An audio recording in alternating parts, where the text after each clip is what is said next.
you're watching. Hello, everybody. Hello, welcome. Your saltwater guide, Captain Dave Hansen.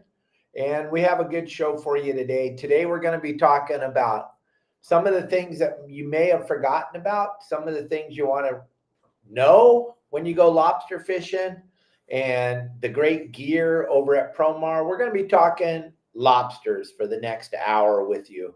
And any of you that have any questions or want to add anything to what I'm talking about, you can always feel free to leave a comment. Let me know what you think, what you want to know more about, and I will do my very, very best to try to answer everyone's questions about what is going on out there lobster fishing.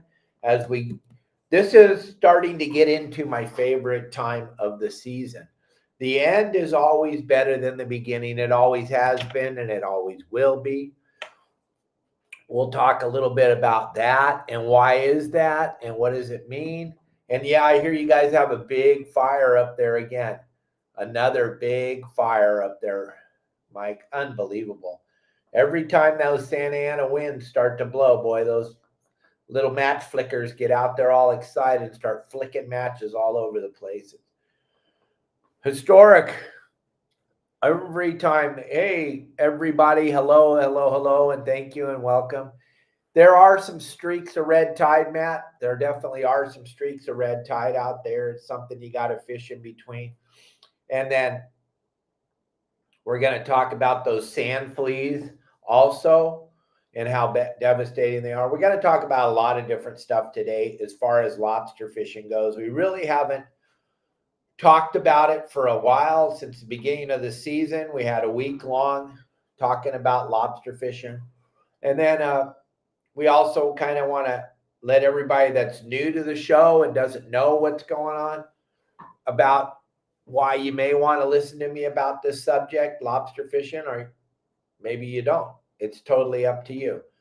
But I'll give you a little bit of history about that and everything else to do with lobster fishing. But today is Promar Ahi USA Tuesday. We want to thank Promar very, very much for everything you do for us and how you keep all of our members and all of our friends and family in on the best gear you could possibly have when you go hoop netting. They're second to none. I was asked that question a little while ago on a post. Why do you believe Promar's makes the best lobster gear? Well, let me tell you something, gang. I personally had to fish for lobsters for a living. That's how I fed my family. That's how we bought our cars. That's how we paid for our insurance and our house and everything. And there was never a time where the product let me down. There was never a time where I thought, man, I wish I could find a better product. That's probably the number one reason. And then as we progressed in the taking people lobster fishing deal, they progressed along with me. They listened to our needs and our wants and our concerns, and they rolled with us, and they designed products to help fit in with what we were trying to experience in the whole lobster thing. And just to give you some type of an idea, gang, back in 2006, and I was looking through these log books this morning. 2006, we came off of a phenomenal yellowfin tuna season, but now the fish were between San Clemente Island and Catalina, and they were on dolphin pods, and it was straight running, hook a couple fish on the dolphin pod, land those fish, then get in the binoculars and look and find those dolphin another 4 or 5 miles away, and then run as fast as you could, get over there, throw the lines in the water, hook a couple more fish, and do that all day and get 8 or 10 or 12 fish for your group of 6 guys, because they were all that nicer 25 to 40 pound fish. And it was a struggle to land them, but also it was a struggle to keep up with them. And if you remember 2006, that's the year that the Bush administration and the Cheneys decided that they wanted to see how high they could take the gasoline and the diesel price. That was first time any of us had ever seen $5 a gallon diesel. It was the most unbelievable thing we had ever seen. That was in 2006. Why am I telling you that? Because that was the year that taking people hoop netting for money was created out of thin air. Before 2006, no one had ever done it before. I, with my children and my partner at the time, came up with the idea to take people hoop netting. I called my good friend Phil Friedman, who was owner of 976 Tuna at the time. And red flag warnings where Tim Ogilvy lives. He can't watch.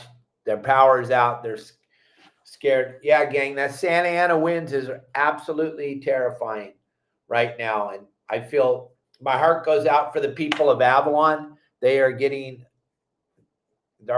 to get destroyed over there today with these winds. They're just absolutely unbelievable. Nothing happened with the tsunami. Nobody found out anything about the tsunami or anything like that. I don't know. All kinds of stuff's happening with the Santa Ana winds, the big fires in Malibu. Our good friend Tim Ogilvy can't watch the show today because all the power's out at his house. But we'll talk more about the wind later. But we're talking about the origin of taking people hoop netting and having them pay. So 2006, the fuel prices rose so fast we couldn't get in front of the fuel price, gang. So I was part owner of a 46-foot Bertram at the time, and we were running those tuna fishing trips, but they cost us money to run them. I couldn't get in front of let's just say Matt Ryan and Dave Burris and Mike Lewis chartered my boat. On the phone, I told him it was going to be $1,500 for the day. And then 2 weeks later, the price of fuel had gone up over $1. Just the rise of the cost of fuel made the trip cost me $1,500 to run the trip, charge $1,500 to take you out on the trip. I can't go back to you, even though these guys talk about fuel surge price and all that. We couldn't do that in the charter business. It just wasn't feasible. We couldn't get in front of the price. The price of the fuel was going up so fast, we couldn't get in front of it. So when we came out of that 2006 season of having fun and catching fish and all that stuff, we had no money. We had no money to pay our rent. We had no money to pay the slip fees. We had no money to pay for electricity for the dock. We had no money to pay insurance. And we thought, what were we going to do? It's going into the winter. And historically, the industry makes no money in the wintertime. And my boys and I and my partner came up with the brilliant idea to start running hoop net trips. Called Phil Freeman, said, hey, I'm going to do these hoop net trips in Long Beach, LA Harbor. He's all, what? What are you talking about? Never heard of that. I go, I'm going to take 6 people. I'm going to charge them $100 a piece. I'm going to lobster fish in Long Beach, LA Harbor. And he's like, why? Is that a good area? I go, I don't know, but I can't afford enough fuel to go anywhere else. I can put the boat in gear, go to the oil island, throw the hoop nets in the water, and let's see if there's a business there. Let's see if we can do something with this. And I promised that I would give you all the pizza you could eat, all the beer you could drink, and 5 hours of hoop netting in Long Beach, LA Harbor. We did not know. I'm just being honest. We didn't know nothing about it. We didn't know anything about it. We didn't know how we were going to do, what we were going to do. I just knew that I needed money. Then lo and behold, right in the middle of this big marketing deal with 976, my wife, she wasn't my wife at the time. She wasn't actually even with me, catches an 18 3/4 pound lobster in Long Beach Harbor because of all the hype that we were building up with this hoop net thing. Her and her boyfriend went out hooping. She gets an 18 3/4 pound lobster. It makes all the news channels. Boom. A brand new business is born in Southern California. If anybody tells you they were doing it before that, I'm sorry, they're lying to you, because I've been in the industry my whole life. And if someone else was doing it, we would have known about it. There was nobody doing it. It had never been thought of. Now every single sport fishing landing up and down the coast does these hoop net trips. So I'm just trying to give you a little background. So maybe you might think I kind of actually have a half a clue of what I'm talking about in this hoop net thing. We had to figure this thing out on the fly, on the run. We had to figure it out on our own. There was no one that had any hot spots. There was no one that knew any spots. And there were some guys doing it black ops style and sport boat guys and stuff, but no one was sharing any information. So when you go into a brand new fishery with no clue, you gotta figure this out. People are paying money to go.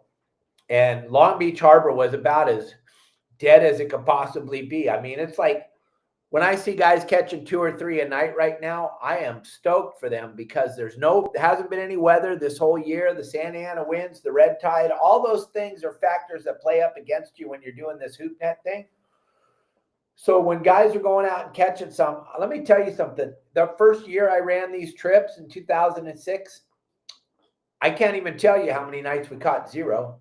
It was kind of terrifying. It was kind of devastating. But we started to figure things out a little bit at a time. Back then, we didn't know any better. We were using salmon heads, and we were putting them in those bait cages because that's what they were using to catch crabs with these hoop nets. So I'm going to send you some different stuff, Matt, I promise. I'm going to talk to you about it on the phone afterwards. We're going to talk about, that's the cool thing about being a member. I can send you to places and you can see all kinds of different things and I'll explain those things to you. As you're a member, you can always call me and talk to me about it. But we're trying to explain to you guys about how we started to figure out a pattern with this lobster thing and how it all started to come together. So Jeff from the bait barge in Dana Point was my deckhand. And then nights where my partner and I were on the boat, he was my deckhand because he didn't have a captain's license. So we started to try to figure this thing out. Like I'm telling you, we're using salmon heads with the bait cages. And sea lions were all over us. And the bait cages also would get just totally annihilated by the sand fleas and by all the little fish. Then Kelly, when she caught that lobster, and I was working at the aquarium in Long Beach, running their research boat up there, then all of a sudden I started learning about the lobsters and found out that they're attracted. The big giant antennas on their heads are set up there to pick up the electrical waves coming off the fish when it just starts to break down. When it's just dying and it's starting to break down, it's letting off an electrical field. They can feel that with those big, giant, long antennas. I didn't know any of this. I mean, I'm not a lobsterologist by any stretch of the imagination. I'm just trying to make a living doing it. And they told me fresh bait is the best bait. I was like, I can't put sardines in those little cages. They just fall right out or they just get destroyed by the... So I came up with those tubes. I started putting the bait in those tubes, not even thinking that they were seal proof. I just thought that was how I could keep my bait in there. So I made those tubes out of black PVC pipe on the fly. I'm not pretending like I knew anything. I'm just trying to keep the bait in there. Then we find out that we're not having the problems we were having when we were using the cages. There were nights where the sea lion would grab the cage and drag the net all over the harbor. Yeah. And they would smash those cages with their forehead down, smash. And the salmon head parts would ooze out of the squares and they would eat that in the water. And all that stuff, we were putting this thing together in our minds, but we were running like 2 or 3 nights a week. We invented a business out of thin air, gang.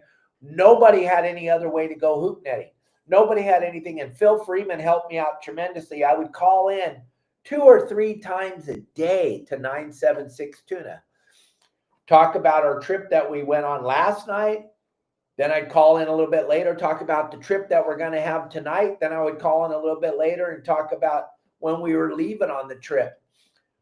We promoted the hell out of it because I needed to eat. I needed to pay the rent. I needed to be able to go to the 99-cent store and buy food for me and my boys. So we created this thing, but I'm telling you, I learned so much about lobsters that I didn't even know. And we started to learn a pattern of how it all worked. And then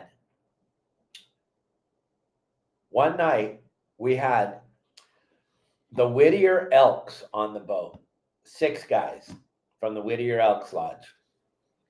And it was raining as hard as it could possibly rain. And I was fishing Oil Island Chaffee. Okay? I hate hats. I was fishing Oil Island Chaffee. And it's pouring down rain. And Jeff will tell you, if you go to the Dana Point Bait Barge and talk to Jeff on your way out of the harbor one day and ask him about when we first started hooping in 2006. That night, it was pouring down rain. It had been raining all day. And we had been really not catching crap. Same spots every night, only because I didn't know anything. I didn't know any other spots. I didn't know where to go. I just knew I had enough fuel in the boat to go to Oil Island Chaffee and fish there and go home. That was it. We didn't have any more fuel. I'm not saying we had fuel in the reserve or we had fuel or we had a bunch of extra money to go buy fuel. We didn't have anything. But this day, it rained so flipping hard, and the guys called me and said, are we going to cancel? And remember, I don't have any money, so no, we're not canceling because it's raining. We're going. Bring some foul weather gear. We're going. Every single net that night was plugged full of lobsters, like you can't even comprehend. We went from catching 1 or 2 or 3 a night to literally full limits for the 6 guys on the boat plus Jeff and I. That night, it was like, whoa, whoa. We figured it out. They hate fresh water. They're crawling all over the place. These are the same places that we had caught nothing. And if you were thinking outside the box, you would have thought there is nothing there. Why do you keep setting them there? Because I had no money. I couldn't go anywhere else. But then we found out that they were totally controlled by the weather. And as soon as it started to rain, they start to move because they want to get away from the fresh water.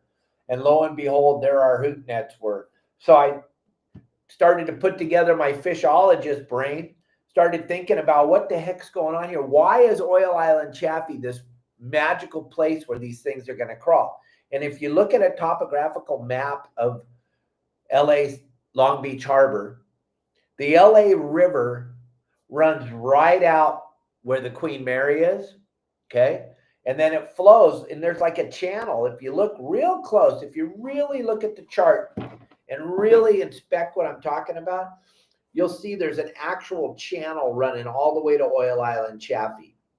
And that's where the fresh water starts to disperse and blend in with the salt water. So we're like, okay. Well, I'm like, okay, now I got a pattern. Now I can see. This is going to be the zone for when it's raining. This is going to be my downtown Buster Brown zone. I can understand. I can start to see what's going on. Then there were nights where we went to Oil Island White or we went to Oil Island Freeman. And if you don't know what those are, just look at your map. Look at your chart. Look at what I'm talking about. And those places, because I thought Oil Island, man, it's raining here. It's got to be good over at White or White or Freeman. We went over there, nothing, like not even anything, like not even a crab, pouring down rain. But remember, we're learning this on the fly, so we really don't know what we're doing. So I had to look at the chart again. And if you look at Oil Island Freeman and Oil Island White, they're not in the channel where the water's flowing out of the LA. I'm giving you guys gold here. So please pay attention to what I'm talking about. So Oil Island White and Oil Island Freeman are outside of the channel. One's off to the left of it, one's off to the right. If you look at the channel I'm talking about, it goes right to Chaffee. So if you look, you're going to start to understand. So if you pay attention and you look, you're going to start to understand that the fresh water is the thing that's going to cause these animals to crawl. They hate fresh water. Now, this is Promar Ahi USA Tuesday. I want you to see this video. I've been showing this for a couple of weeks because I believe you all need to get one of these before they're all sold out. Go to Promar. Right there's the QR code, or go to promarahi.com and look at these monofilament mesh hoop nets for catching squid. Look at this.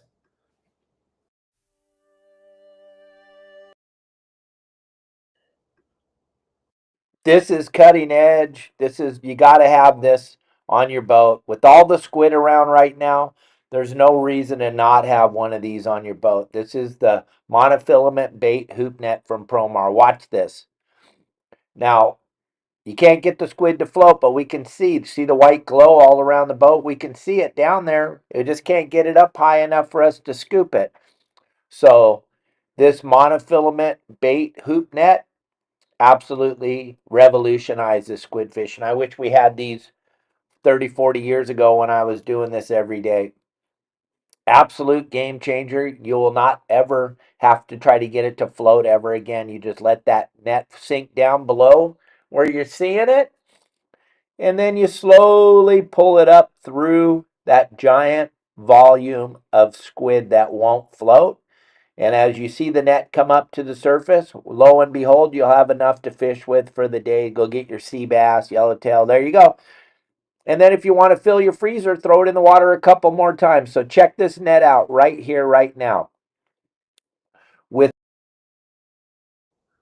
So go over to take the QR code or go to the website, promarahi.com. Check out that net. When you're over there, there's so much product. You save 10% by using my QR code right there on the screen. Or if you don't see the QR code, just go to the website, and as you're checking out, put in the code YSWG and the number 22, and that'll save you the 10% on all the phenomenal products over there. But we talk about that squid net because the whole California coastline right now is just absolutely inundated with squid. It's everywhere. My buddy Chase was at San Clemente Island the other night, said it was the most incredible thing he'd ever seen. That squid over there at Clemente isn't getting harassed by the squid boats because it's a little bit smaller. It's perfect bait size, but it's a little too small for the market. So the market guys are all working the coast. So you can go over to Clemente, get all the squid you could ever want. And you go to Catalina, same thing. It's a little smaller squid over there, but it's everywhere. And then pretty much from the Channel Islands to the Mexican border and all the way to Ensenada, there's squid. So get some of those squid nets or any other product that you could possibly think of. When you're on the Promar website, you're going to be blown away by all the products that they make that you use on a daily basis, like Pablo and Al and I were talking about yesterday. You're just going to be blown away.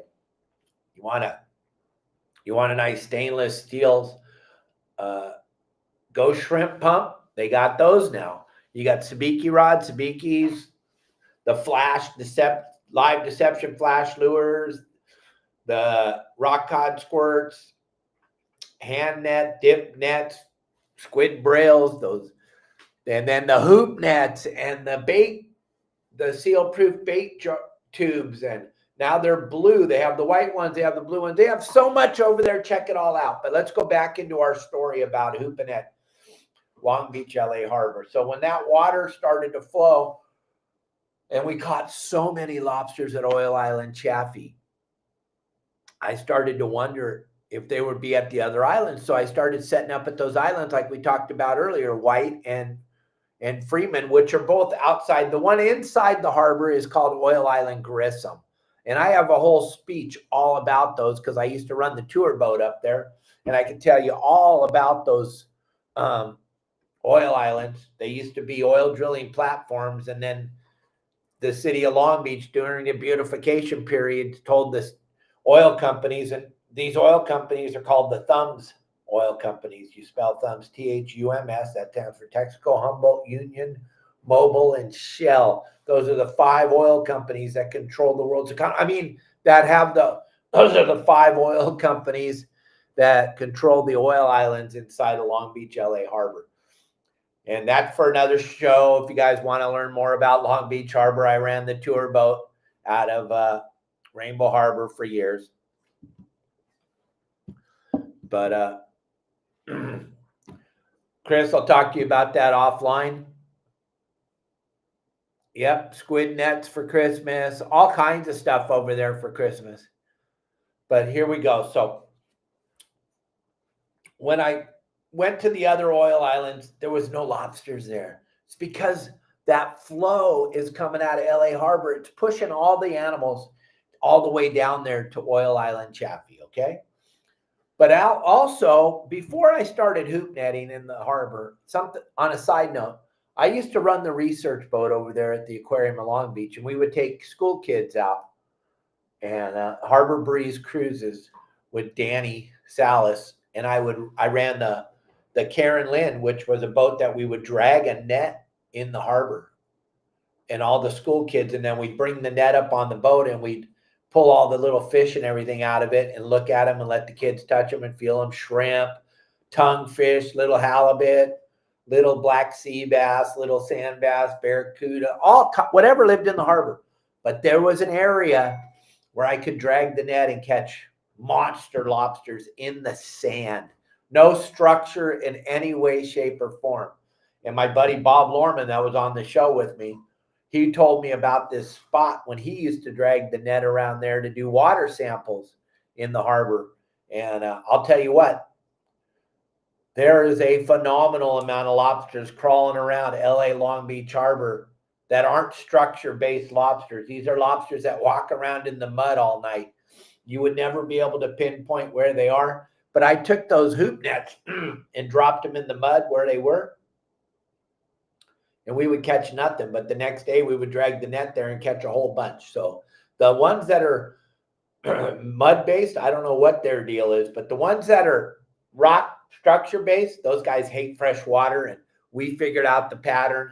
And that's when I started sharing that information with friends and family about how it was all related to the weather and the water and that fresh water coming into the salt water and making them move out of their little holes and all that stuff. So that was when we started to figure out the pattern. And then the bait thing, when we started figuring out to use fresh sardines from the bait barge instead of using salmon heads, that changed everything also. The day I started to use the fresh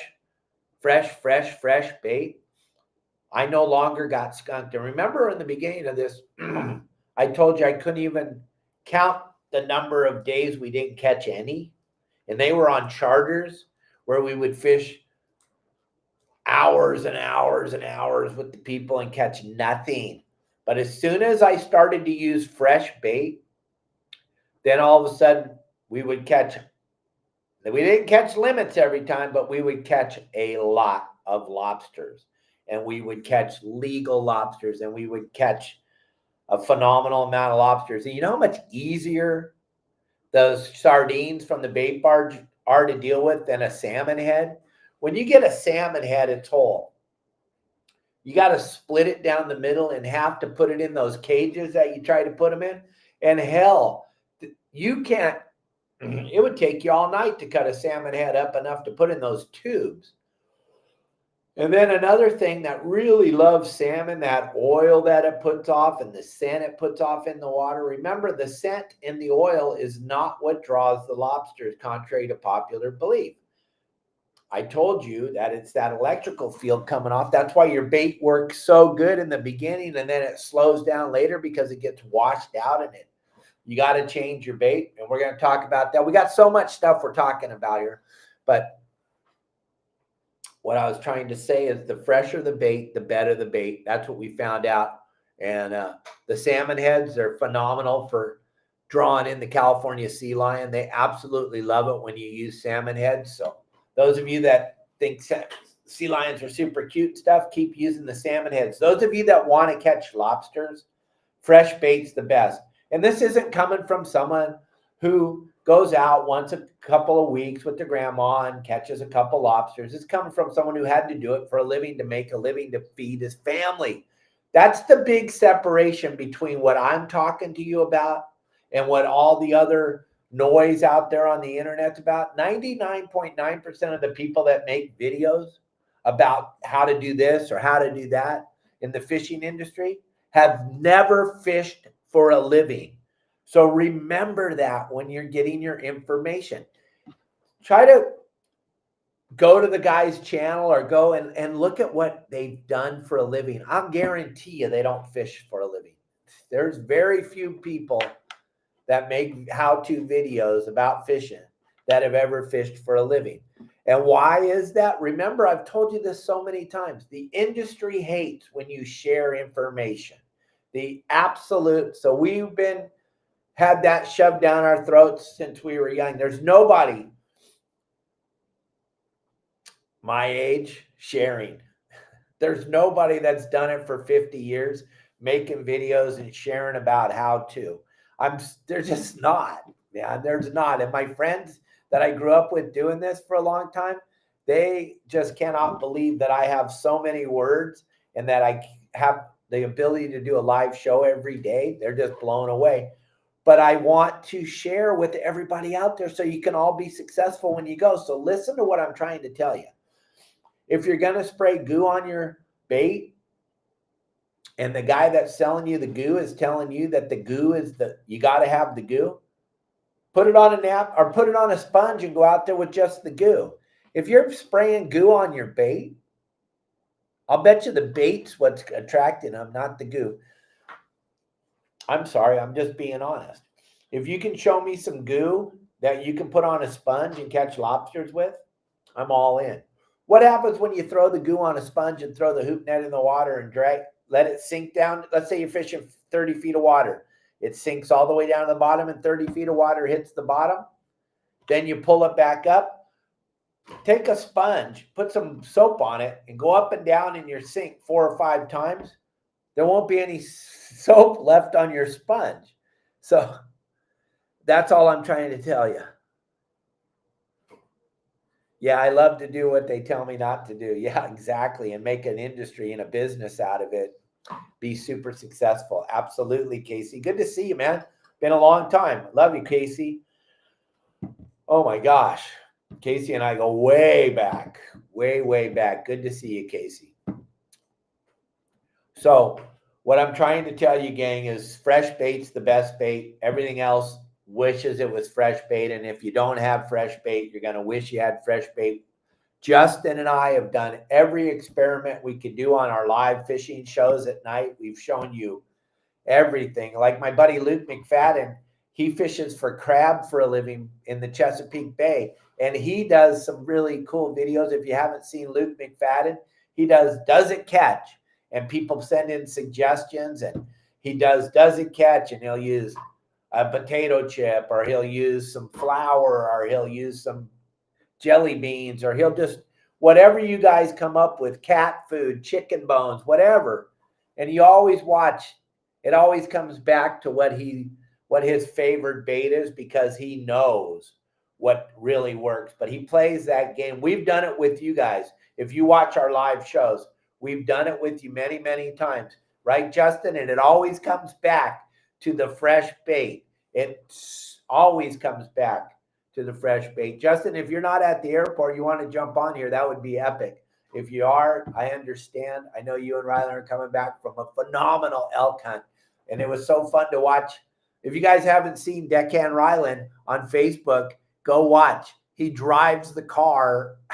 He drives the car to where he's going to go hunt for the elk, and then he gets himself a big elk. It's pretty cool.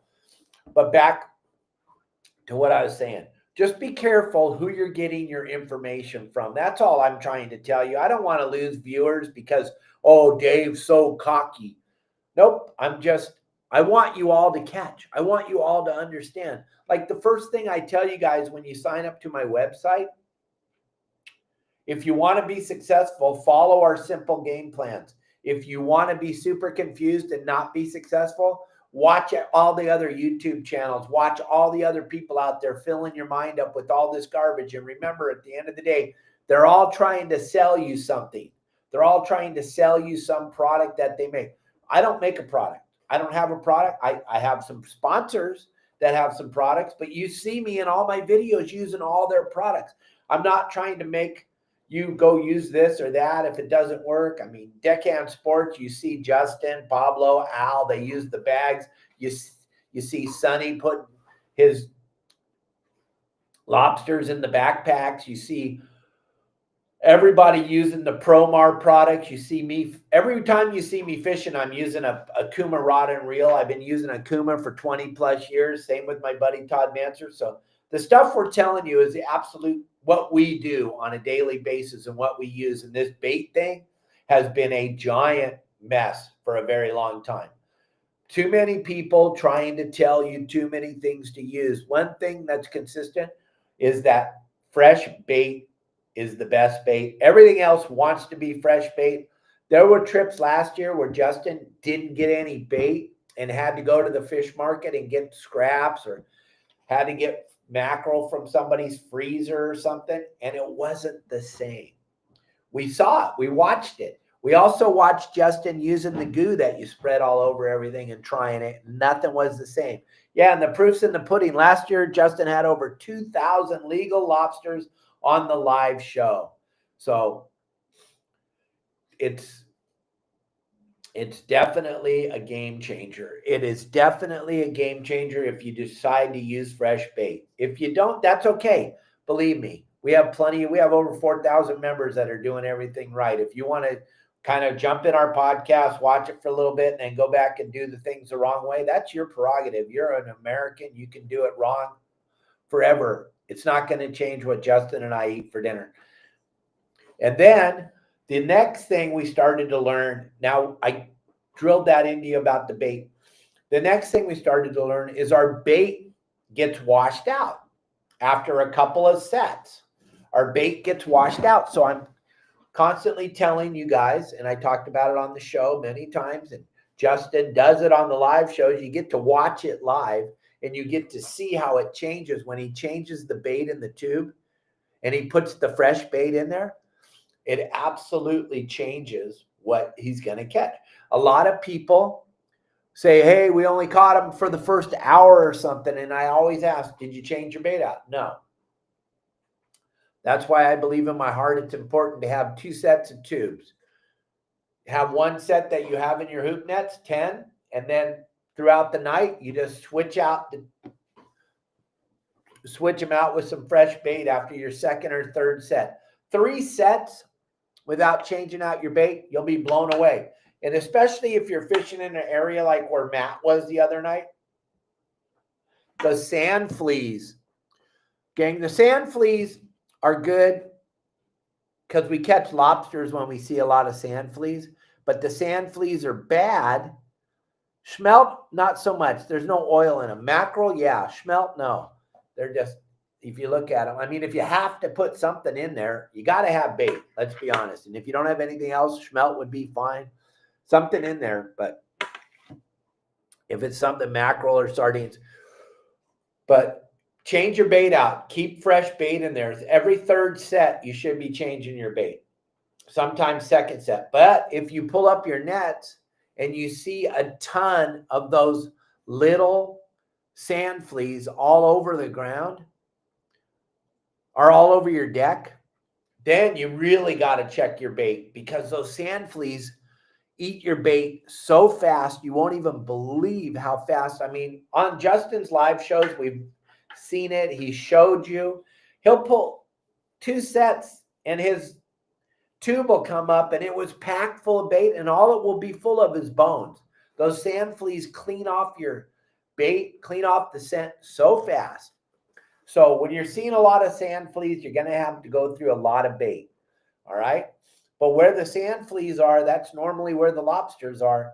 So I heard people many times go, oh, I don't want to fish where the sand fleas are. I do. I'm going to have to work a little bit harder. I'm going to have to change my bait out a little bit more. But I know that there's lobsters there because whatever's dragging those sand fleas into that zone, that's what the lobsters are there for too. There must be some kind of food in there or something that everybody's in there mowing down. And the lobsters are opportunistic feeders also. As soon as there's an area with food in it, they're going to be in that zone. All right.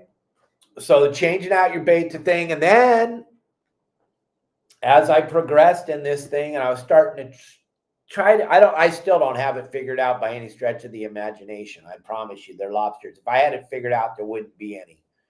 But we also learned how crucial it was to have your hoop nets in the water a half an hour before the sun goes underwater. Now, remember, when the sun goes underwater, it's still light out. It's called dusk.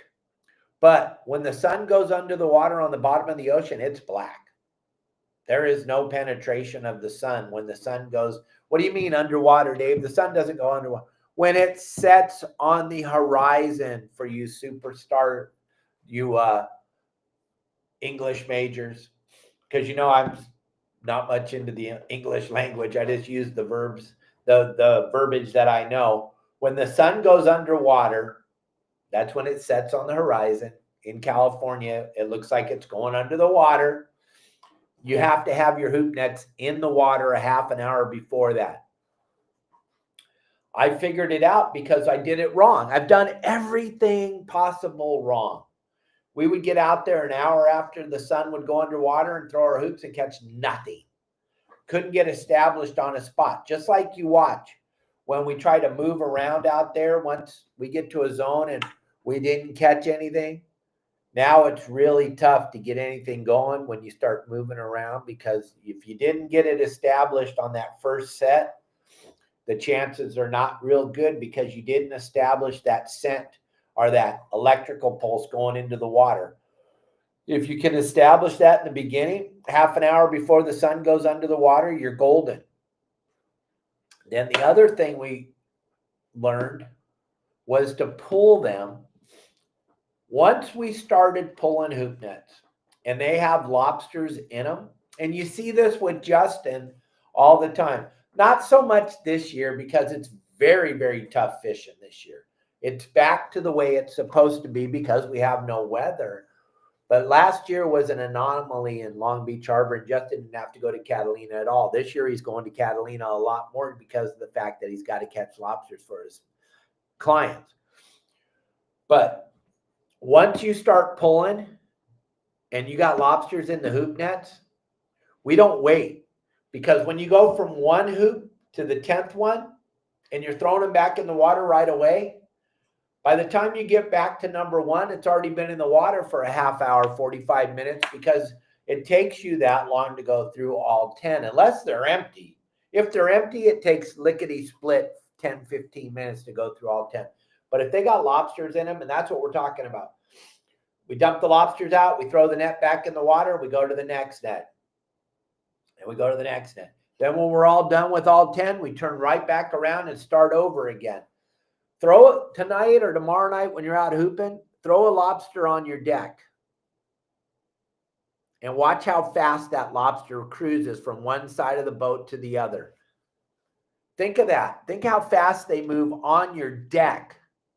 They move way faster than that in the water. So when you've established yourself on a spot and you're catching lobsters, you get that hoop net, like Justin and I are always telling the clients, get that hoop net back in the water. Get it in the water as fast as you can, because you want that net to go right back down to where it was, because there's a bunch of lobsters hanging out there trying to get in the net.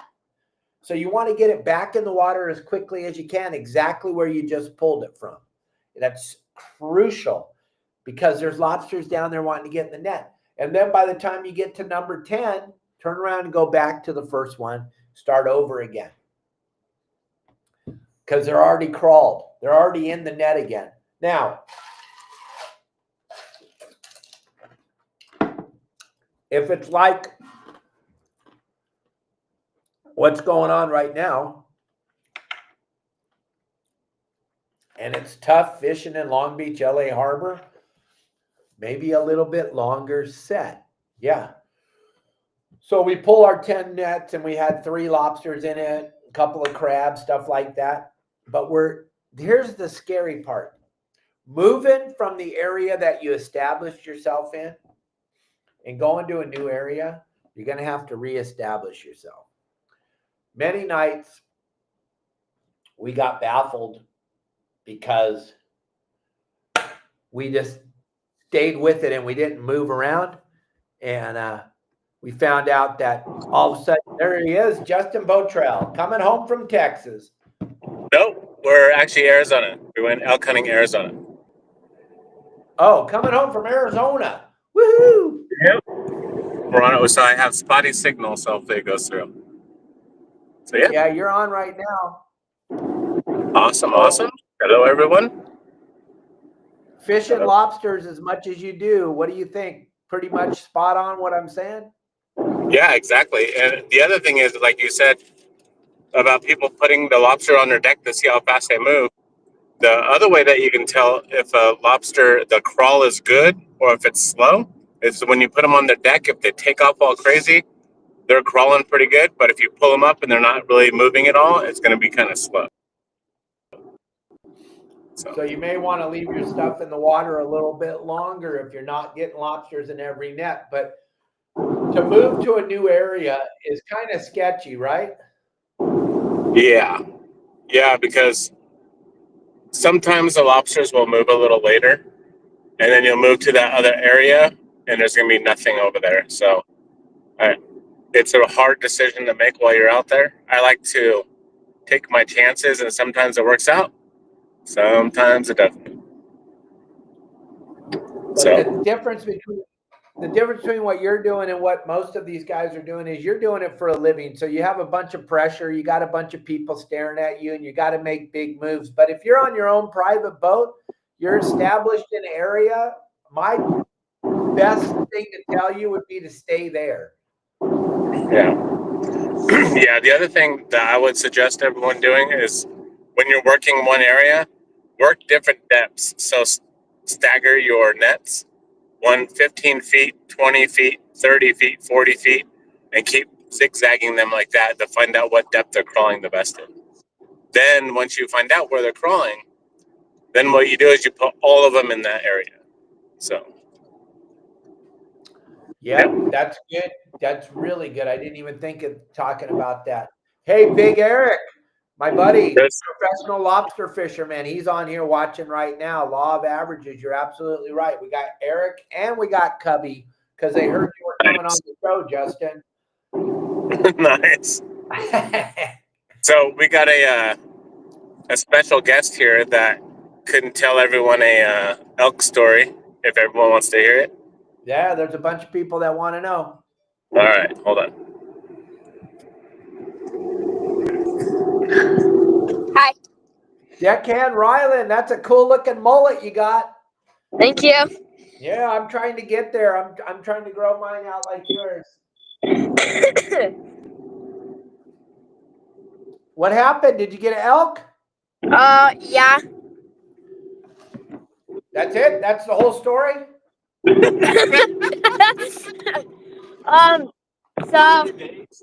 it took me 1.5 days to get an elk. First day in the morning we saw 2 elk, 2 or 3, and then second day we saw 2, and we got on 1. It was a 380-yard shot. No way. You did.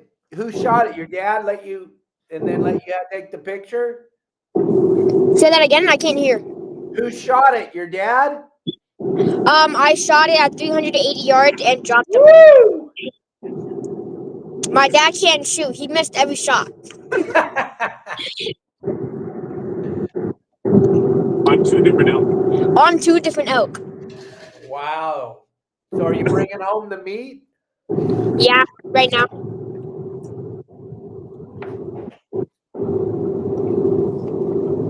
Was it fun?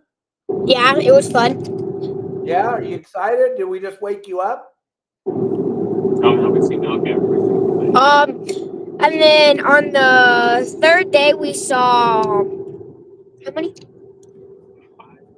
Oh, okay. On the third day we saw like 25 or 26. And then the fourth day we saw same 25 or 26. Today we seen 20 this morning. No way.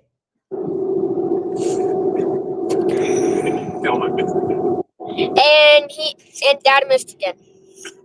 Oh my goodness. That's not good.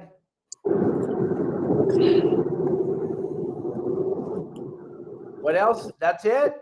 Oh no. You don't know? I got a question for you. Everyone wants to know. Aren't you supposed to be in school right now? No. Why? I don't know. Because I You ditched it. graduated. Woo! You got to come back for get ready for Christmas vacation, right? Tell me you were learning wildlife biology. Oh, I was learning, what? Wildlife biology Yeah, out you in the field. were. It's better than any school could teach you. Yeah, that's right. That's what I always say. You know me. Yeah, we were Somebody hunting on wanted to know, Rylan, were you hunting on public land or private? We were hunting on public land. Nice. There you go, Casey Gold. Now you know. And that is a phenomenal shot. Everybody's talking about that shot. That's awesome. How many of the elk hunters are out there? There was like 9,000 other elk hunters. Really? And none of them got elk. And none of them got elk. Woohoo! Look at you, Rylan. Yeah, buddy. All right. Well, I got to, your dad sent me a picture of it. That was a beautiful animal. That animal's gonna feed a lot of family members, huh? You're absolutely right, Cubby. That's the best school ever. Absolutely. That's the best school ever. Rylan, thank you for letting us in on the story. Here, I'm gonna give you back to my dad. No, we want to talk to Rylan. Woo! That is such a great story. Mike Lewis says you got that thing almost a quarter of a mile from you. That's an amazing shot, Rylan. Thank you. That is amazing. Good job, young man. Yeah, way better than school. I was shooting a 6x Creedmoor. Really? Cubby wants to know what time you guys are having dinner. He'll be up at your house. I don't know. We're not gonna get home till like 6 o'clock. Oh my gosh, that's so late. You know what's going to happen though? You're going to get a ton of sleep on the way. And one more thing I wanted to add. That's a great birthday present you gave your mom, not being there for her birthday.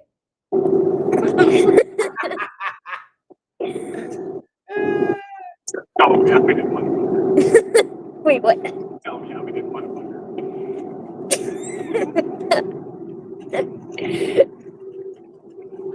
You'll remember that elk forever, the elk you got on your mom's birthday.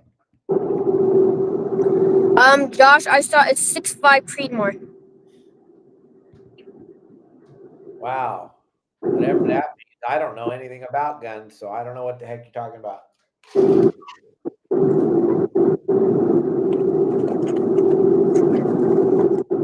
Well, thank you guys for joining us.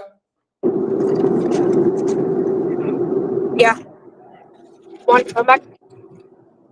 Oh, is it cutting out? You want to talk to No. him? So Justin, everybody wants to know, when's your next show? When's mine? Yeah, when are you fishing again? Wednesday. Oh, Wednesday. Woo-hoo! Oh, when's Wednesday? Tomorrow? Tomorrow? No, Thursday. Thursday. Oh. Thursday. Live show. During the day or night? Daytime. King Paul. All right. Yeah. Yeah. On a Thursday with Paul. Yep. So it was a pretty cool elk hunt. Like Rylan said, took us 1.5 days to get on the elk, and we got it done. I did not. But it was fun. Yeah, It was but it lots. wasn't about you anyway. What's that? It wasn't about you anyway. Nope, not at all. The whole thing is my buddy Luke right here, and Hey, Luke. I are. Hey, Phenomenal, so Luke. Good to see you.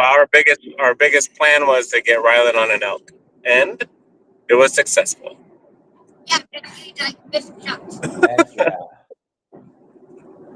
So And like the other one, we've seen elk every day. the other one was walking up the hill, and then he stopped, broadsided, and you missed 3,000 times. You hear Rylan? There was one walking up a hill. Yes. It was like far as all heck, and I took a shot at it. It stopped. How far was it? 200 yards. It was not 100 yards. No elk was 100. It was 500 something. Yeah, it was 5 something. So there was one that walked up a hill and it turned broadside, and I took a shot and completely missed. Gnarly. That's all right. Gives us something to rag on about them. I know.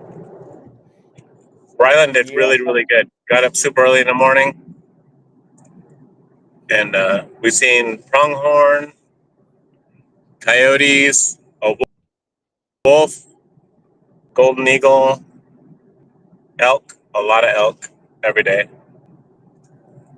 A whole bunch of other hunters that normally don't hunt where I go, but now there's everyone and their mom there. So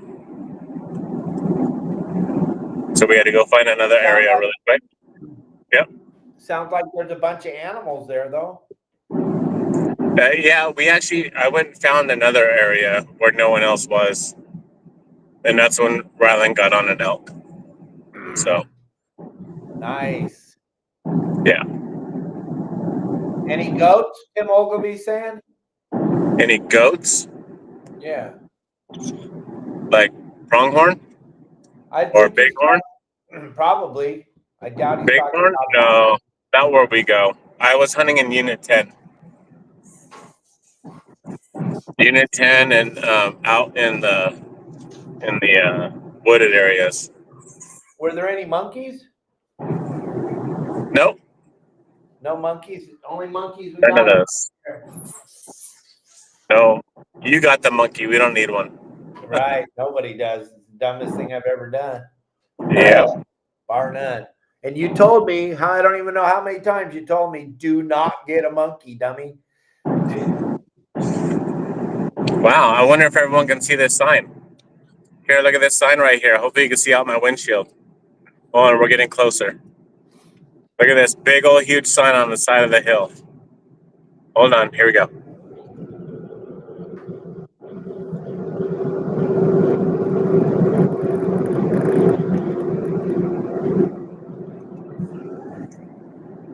Were you able to see it? I couldn't read it. Maybe the other guys did. It said fight.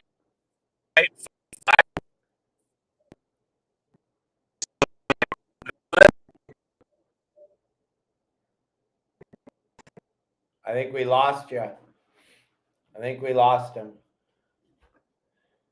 That he froze up there, gang. I don't know what the sign said. He'll tell us all about it on the live show on Wednesday or Thursday. But gang, if they got any more questions about lobster fishing, I think I covered some good subjects. I think I got you guys pretty much dialed in. Remember, you can always go to my website, yoursaltwaterguide.com, get all the information we talked about. I held a whole section on there just about how to lobster fish, from rigging your hoop nets to rigging your buoys to rigging the lines to catching the lobsters. We got you covered. The only reason you suck at hooping is because you choose to. It's not my fault. I do my best to make sure you guys are all successful. Yeah, they don't want us to know what it said, Jason. You're probably right. But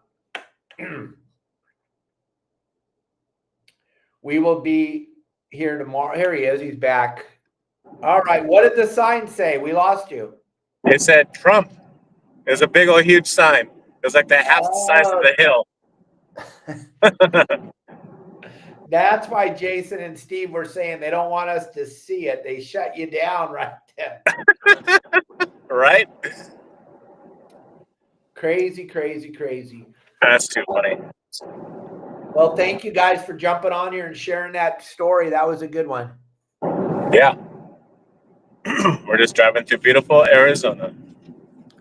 Well, good. Drive safe. Have a safe ride home. Rylan, don't you go to sleep on the way home. I won't. Yeah, that's all he does is sleep. My only year I went sleeping. Wait. Yeah. All you've been doing the whole day is sleep, and then when we tell you we're gonna go get an elk, you're like, huh? He's wide awake. He's wide awake, huh? All right, let's go. All right, let's do it. Rylan, you still going to have your mullet at the show? Yeah, you got an answer. There you go. Yeah, I'll still have my mullet. All right, you and I will be showing everybody our beautiful mullets at the show, buddy. It'll be great. I'm excited. The show's coming up faster than you can imagine. Justin, Rylan, thank you guys so much for being on the show. Thank you guys for going out there and thinning out that herd. Oh, yeah. And we'll see y'all tomorrow, gang. Thanks for joining us on the show today. If you have any more questions about lobster fishing, you need any help, feel free to give me a call, or Justin or Pablo or Al. We're always there to help. Justin helps out everybody all the time. And now that he's back in town, he'll be scheduling another VIP meeting real soon. If you guys want to be involved in the VIP meeting, just give me a call at 949-374-0786. We told you we were going to sell 10 spots. I think we got 6 spots left open, which is amazing to me, but they'll all be filled up by the end of the day, I'm sure. If you want to be in on the VIP call with Justin, that's a Zoom call where you get to ask him all kinds of cool stuff and talk to him. That's going to go off here probably in the next week and a half, right before Christmas. And then I'll see everybody tomorrow with Bill Barney. He'll be telling us all about his trip with Al. I don't know if you heard about that or not, Justin, but they didn't do too good. Good, or they did good? No, they didn't do too good. I don't think they saw a lobster. Well, I mean, it happens, right? You can't predict that you'll get them every time. It happens. But they caught a million. They caught a million fish. It was wide open. That's good. That's really good. All right. Well, say goodbye to everybody. Bye, everyone.